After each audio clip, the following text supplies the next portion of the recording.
Hi, I am Brian Russell. I am the author of the Invitation Bible Study that you've been working through over the last couple of weeks.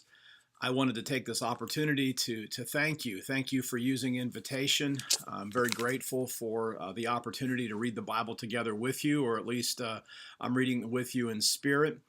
Uh, I've never been out to Parker, Colorado. I was in Colorado Springs once, but I will say the one time I was in Colorado, I had the opportunity to meet your pastor. We were colleagues at Asbury, but I think that was the first time we might have met in person at a retreat that was out in the Colorado Springs area.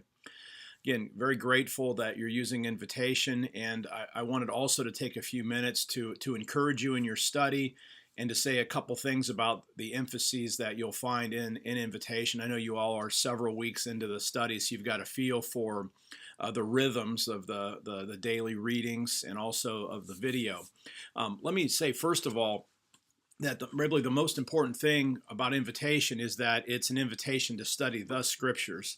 And so please don't neglect actually reading the Bible as you read my book about the Bible. And probably ultimately it's more important that you're going to get into the habit of studying the scriptures and become that person of one book that the founder of Methodism, John Wesley, he described himself as a person of one book.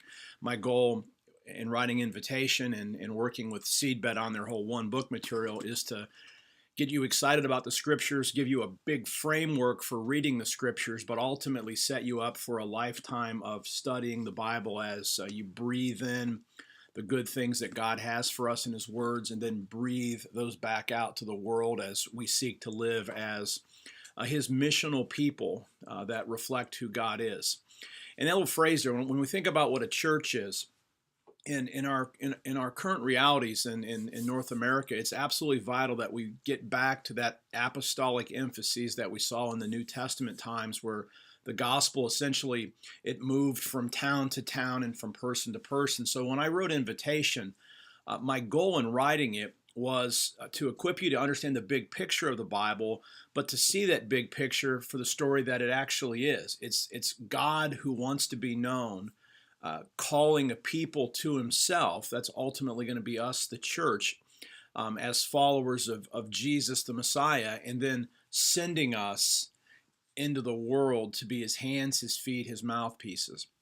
And so Invitation starts with Jesus's announcement of the kingdom of God, that whole idea of realigning with God, and then going back and reading the scriptures from beginning to end in light of Jesus's call to realign. And so I believe you've already done the creation, where we see the world the way that God intended it. And then we've read through the fall section, where we see that the world that we find ourselves now isn't the world the way that God had intended it, because sin has now come into the world, and every person is in desperate need of God's grace, and then creation itself is fractured in profound ways.